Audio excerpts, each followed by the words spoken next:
தாயம்மா, வீட்டுல யாரும் இல்லையா? யாரும் இல்ல. என்ன விஷயம்? இந்த மாமனுக்கு என்னைக்காவது உன் கையால சோறு போட்டிருக்கியா? ஏன் ரொம்ப பசிக்குதா? பசிக்க போய் தானே இங்க வந்திருக்கேன். சரி வா. சரி பருப்பு சம்பரா. ஆமா, உனக்குதான் 3 பொண்டாட்டி இருக்குது. ஏன் சோத்து கிடையாது? இந்த நேரத்துல அவளுகளை பத்தி பேசாத. அவளுகெல்லாம் உன் கால் தூசிக்கு பெற மாட்டாளுங்க. கையடியா. சரி, குழம்பு ஊத்து. மூக்க பாரு, மைசூர் கம்பெனி கேக்கு மாதிரி. யாரு உங்க வீட்டுக்கு விருந்தாடி இருக்காங்களா? ஏண்டி தாயமா, உன் பொண்டாட்டி குரல் மாதிரி கேக்குதியா? இந்திரியா முன்னாடியா? ஐயோ, நான் எங்க வெளியேறது? பாத்ரூம் போய் வந்துக்கியா? சரி சரி, பாத்ரூம் நாரு என்ன பண்றது? ஏண்டி கூப்பிட கூப்பிட காது வைக்காம அப்படியே என்ன பண்ணிட்டு இருக்க? சாப்பிட்டு இருக்கேன்க்கா. கொஞ்சம் கலந்து வைப்பா. இந்த பார், இப்ப வந்துடுறா. ஏக்கா காக்கா. ஏண்டி? ஒண்ணும் இல்ல. அடி எனக்கு தான், நீ எப்படி அவசரப்படுறா? ஐயோ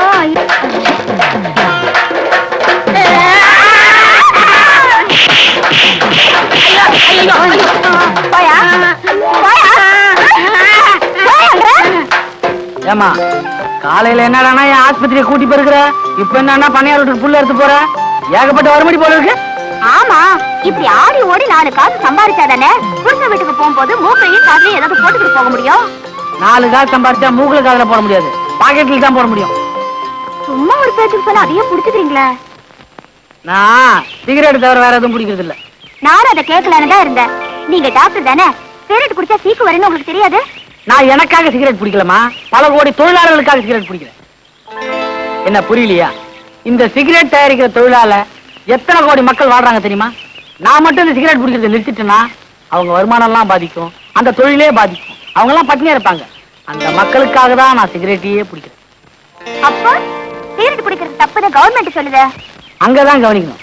சிகரெட் பிடிக்கிறது தப்புன்னு சொல்லுதே தவிர சிகரெட் தயாரிக்கிறது தப்புன்னு சொல்லுதா? இல்ல சிகரெட் விற்கிறது தப்புன்னு சொல்லுதா? இல்ல.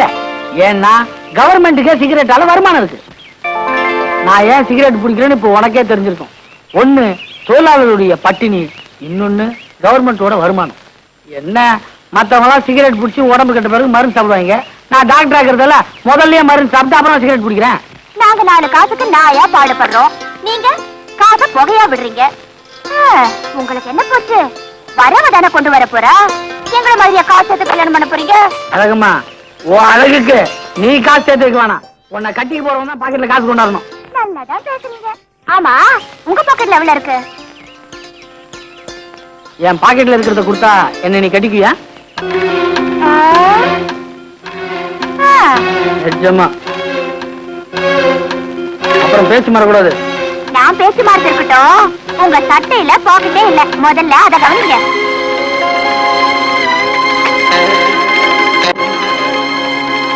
டெய்லர் பையன் பாக்கெட் வைக்காம என் வாழ்க்கையோட விளையாடிட்டானே.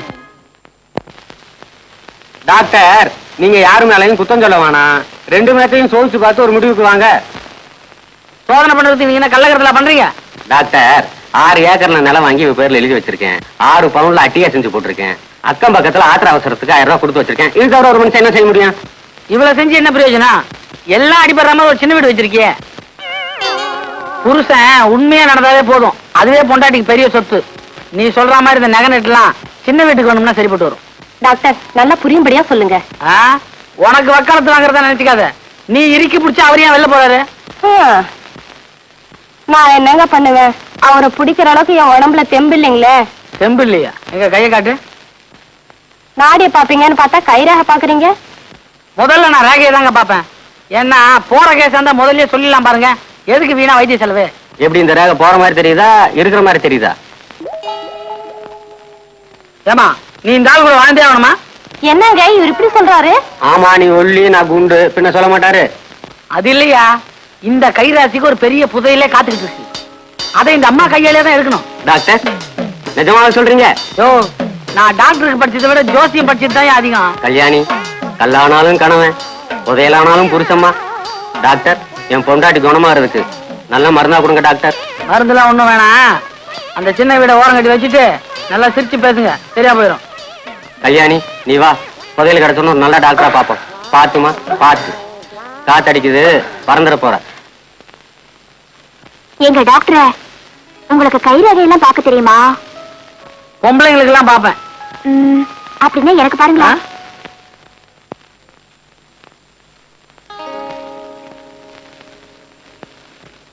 உன் கைரேகைக்கு உள்ளூர் மாப்பிள்ளை நீ கட்டிக்க மாட்ட, வெளியூர்ல இருந்து வந்தவன தான் நீ கட்டிக்குவ.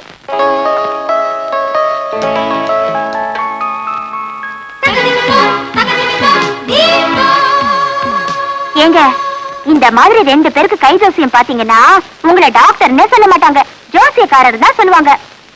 டாக்டர்னா கோட்டெல்லாம் போடுவாங்கல்ல. கோட்டா? ஓ கோட்டா. அதெல்லாம் போட்டா நமக்கு நல்லா இருக்காதுங்க. எவ சொன்னா நல்லா இருக்காதுன்னு? நான் சொல்றேன், நீங்க கோட்டு போட்டா ராசா மாதிரி இருப்பீங்க.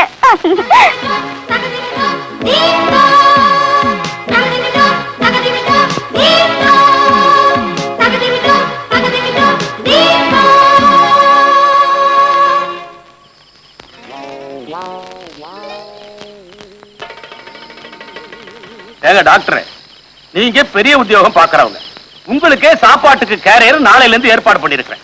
இந்த கடாப்பைய ஏற்கனவே 3 கேரியர் வச்சிருக்காங்க, 10ஆவதுக்கு புதுசா 4வது ஒரு கேரியர் ஏற்பாடு பண்ணிருக்கான். என்ன அது? ஐயா, 3 கேரியில் ருசியா இருந்தா நான் 4வது கேரியில் தேடி இருப்பேனா? நல்லாதான் சொல்றான். ஆமா, சாப்பிட்டா தானே ருசியை பத்தி தெரிஞ்சுக்கிறதுக்கு. சும்மா இவன் பேர்ல குத்துன்னு சொல்லாதீங்கம்மா. ஒழுங்கா ஒரு கேரி இருந்ததுன்னா அவன் ருசி கிசின்னு பார்க்காம பசிக்கு சாப்பிட்டு பேசாம இருப்பான். இப்படி பல கேரி இருந்ததுன்னா ருசிக்காக அவன் மனசு அலபாயந்தா, அதுல ஒண்ணும் தப்பே இல்லை. நீங்க ஒண்ணு பண்ணுங்க, இவன் எப்படி உங்க கழுத்துல தாலி கட்டினானோ அதே மாதிரி நீங்க 3 பேரா சேர்ந்து இவன் கழுத்துல ஒரு தாலி. நீ அப்பதான் என் சரிப்பட்டு வருவேன். இந்தாம்பா 4வது கேரியர். இந்த 3ல என்ன குழப்பம் பார்த்தல, நீ எப்படி சமாளிக்க போற? இதெல்லாம் எனக்கு சர்வ சாதாரணங்க. இதுல ஒண்ணும் தப்பா தெரியலங்களே. ஐயா, இந்த பிள்ளையா, இவனை இழுத்துக்கிட்டு போய் டாக்டர் சொன்ன மாதிரி இவன் கழுத்துல தலையை கட்டுங்க. இழுத்து போங்க. அதெல்லாம் உன் கழுத்துல தாலியை கட்டிட்டா மறுவேலை.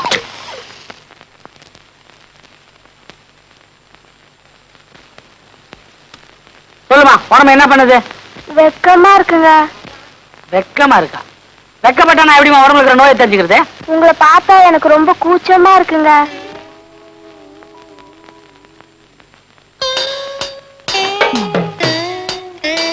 எதுக்கு நோயை கண்டுபிடிக்க ஒரே மாத்துறீங்க? நீ கூச்சப்படுறன்னு தெரிஞ்ச பிறகு நான் உஷாரா இருக்க வேணா?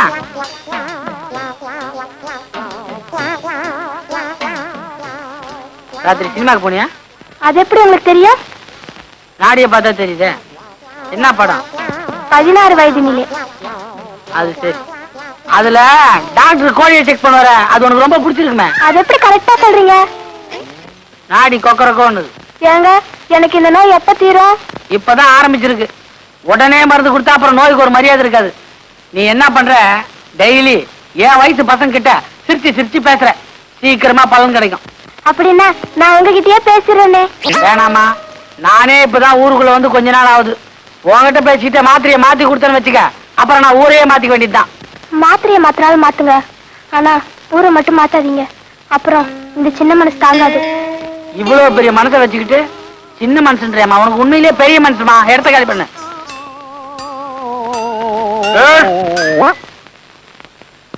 உட்கார். சொல்லுமா. என்னைய நாளைக்கு பொண்ணு பார்க்க வராங்க. ஓஹோ, சரி, நாளைக்கு நான் வந்துடுறேன். அது இல்ல டாக்டர், அதுல ஒரு பிரச்சனை. என்ன? வர்ற மாப்பிளைக்கு உடம்புல எதுனா கோளாரா? இல்ல டாக்டர், எனக்கு தான் உடம்புல கோளாறு.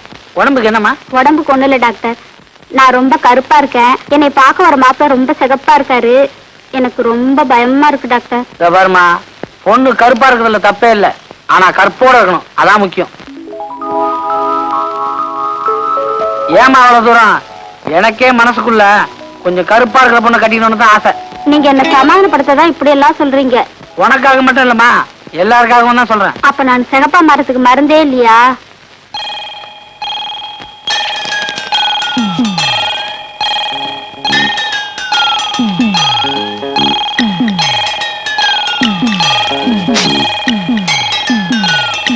லவ்லின்னு ஒரு மருந்து, அத குளிக்கிறதுக்கு முன்னாடி ஒரு வாட்டி, குளிச்ச பிறகு 2 வாட்டி, சாப்பிடறதுக்கு முன்னாடி 2 வாட்டி, சாப்பிட்ட பிறகு ஒரு வாட்டி பூசிக்கிட்டே வா. நாளைக்கு உன்னை மாப்பிள்ளை பார்க்கும்போது நிச்சயமா நீ சிவப்பா இருப்ப. ஏங்க, எனக்கு மேல பூசத்துக்கு மருந்து கொடுத்து இப்போதைக்கு சரி பண்ண பாக்குறீங்க. நான் உண்மையிலேயே சிவப்பாகணும், அதுக்கு ஏதாவது மாத்திரை கொடுங்க டாக்டர். இந்த பொண்ணு மனசு ஏற்கனவே குழம்பு இருக்கு, நம்ம கொஞ்சம் குழப்போம். கொஞ்சம் இருமா.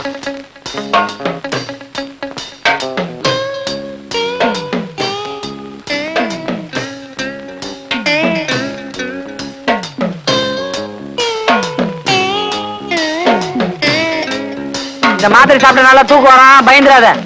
முழிச்சு பார்த்தா நீ நல்ல சிவப்பா இருப்ப. உன் மாப்பிள்ள வந்து சொல்லி அனுப்பு. ஏங்க ஆ? நீங்க வெள்ளி ஆபரத்துக்கு கூட மாத்திரை வச்சிருக்கீங்களா? என்ன இதெல்லாம் என்ன? இதெல்லாம் சாப்பிட்டா நல்லா கலர் ஆயிருவாங்கம்மா. இதெல்லாம் சாப்பிட்டா? இதெல்லாம் சாப்பிட்டா உயரமாயிருவாங்க. பட் நான் யூஸ் பண்றது இல்ல. சோத்த வேண்டாம். சாப்பாடை சாப்பிட்ட பிறகு எப்படி இருக்குன்னு ஐயா கேட்டு வர சொன்னாரு. நீ எப்ப சாப்பாடு போட போற? ஒரு தடவை வந்திருக்க. இந்த சாப்பாடு இல்லம்மா, உன் கல்யாண சாப்பாடு சொன்னேன். நானும் அதை பத்தி சொல்லணும்னு தான் நினைக்கிறேன். அப்போ மாப்பிள்ளை யாருன்னு முடிவு பண்ணிட்ட. டாக்டர் கிட்டயும் வக்கீல் கிட்டயும் எதையும் மறைக்க கூடாது. மாப்பிள்ளை உள்ளூரா வெளியூரா? வெளியூரு.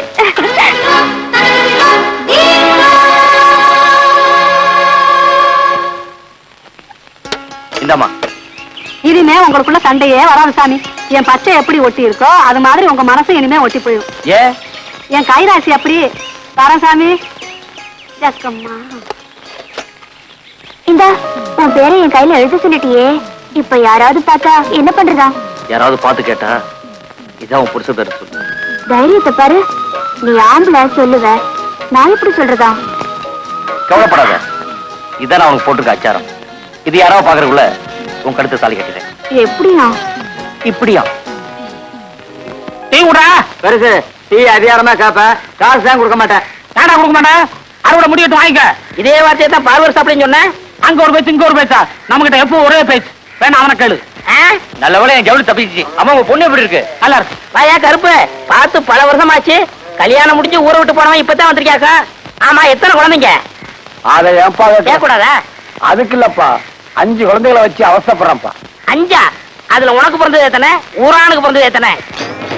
ஏய் கேக்குறேன்ல, பதில் சொல்றா. என்ன சொன்ன? ஐயோ, அடிக்கிறானே அடிக்கிறானே. ஐயோ ஐயோ, காப்பாத்துங்க காப்பாத்துங்க. ஐயோ விடுங்க. ஐயோ என்ன எங்க தகராறு? அவரோட குழந்தை எல்லாம் உனக்கு பிறந்தது எத்தனை, ஊரானுக்கு பிறந்தது எத்தனைன்னு கேக்குறாரு. அவர் அடிக்காம என்ன அவன் கேட்டதுல ஒண்ணும் தப்பா தெரியலையே. என்ன டாக்டர் குழப்பறீங்க? நீ எல்லாம் ஒரு டாக்டராயா? பின்ன என்ன வக்கீலா? யோ அவசரப்படாத. உனக்கு பிறந்ததுல ஆண் எத்தனை பொண்ணு எத்தனை? பொண்ணு 3, ஆண் 2. இப்போ பெருமாள் சொன்னது என்ன அர்த்தம்னாங்க, ஆம்பளை பிள்ளைங்களா இருந்தா கடைசி வரைக்கும் நம்மளை காப்பாத்தோம். அதனால அது நமக்காக பிறந்தது. பொம்பளை பிள்ளைங்க அப்படி இல்லைங்களே, என்னைக்கா இருந்தாலும் இன்னொரு வீட்டுக்கு போக போகுது. அதனாலதான் அது ஊரானுக்கு பிறந்தா அவன் சுருக்கமா சொல்லியிருக்கான். ஏன்னா அப்படித்தானே? அதுக்கு அப்படி ஒரு அர்த்தம் இருக்கா? வேற அர்த்தமா தான் உதவி வாங்கிக்க. வேணாம். டாக்டர் என்கிட்ட அருமையான துணி இருக்குது, வேணுமா? இது நல்ல டிசைனே தெரியலையா? எனக்கு இதை பாத்திரம் தான் இந்த யோசனையே வந்துச்சு. என்ன டாக்டர் காலையில இருந்து ஊர்ல இல்லையா? பையனை தேட சொன்ன. தேடுற அளவுக்கு நாங்க முக்கியமான விஷயம். நல்ல விஷயம் தான். நம்ம அழகம்மாவுக்கு நிச்சயம் இருக்கு. மாப்பிள்ளை வருதான், வழி அனுப்பிச்சு வந்துடுறேன்.